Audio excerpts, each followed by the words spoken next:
que, on l'a vu avec Benjamin Tufa, par exemple, tous les gadgets électroniques, connectés, etc., ne font finalement la réelle preuve de leur pertinence que par l'usage. Oui, en effet, on revient sur cette thématique, on va évoquer par Didier un instant, la problématique des peurs, en effet, par rapport aux alors, de mon point de vue, on peut penser, je vais vous prendre un exemple très concret, il y a un film qui a été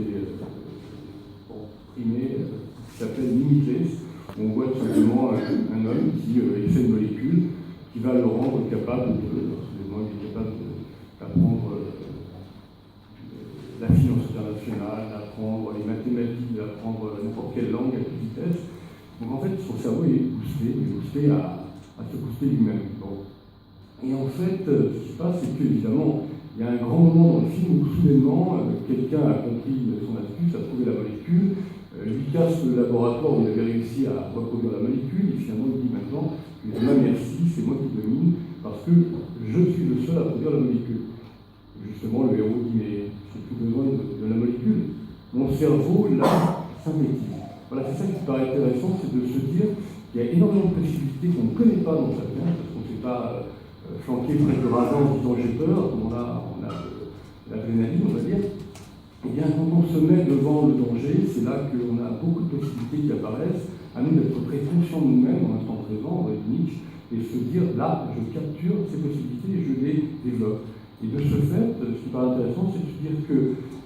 s'il y a des limites apparentes, il y a aussi des non-limites apparentes,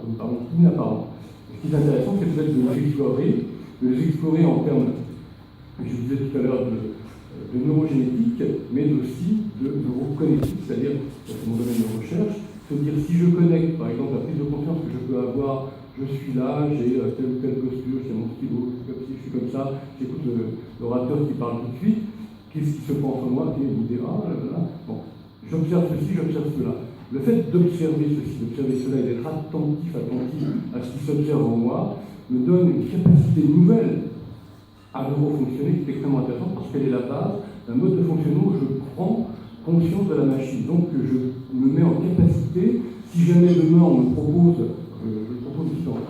dans ce roman-là, des technologies donc, du type neuro-nanocapteur, on va avoir, ça va venir dans les années peut-être 2060-2080, on pourra se dire, je vais avoir dans mon oreille interne un appareillage qui me permettra d'entendre, on va dire, un tel qui est sur, je ne sais pas, Titan, ou qui est même sur Mars, en train de penser, de parler, et moi je pourrais être en communication avec. Alors là on va me dire, mais intrusion, on rentre dans mon cerveau, j'ai peur. Non, j'aurais peut-être pas peur si jamais j'ai la capacité d'être attentive, pour les femmes, donc à ce qui se produit en moi, quand ça se produit, comment ça se produit. À ce moment-là, j'ai peut-être possibilité de déjouer la mécanique, on va dire, intrusive. Voilà.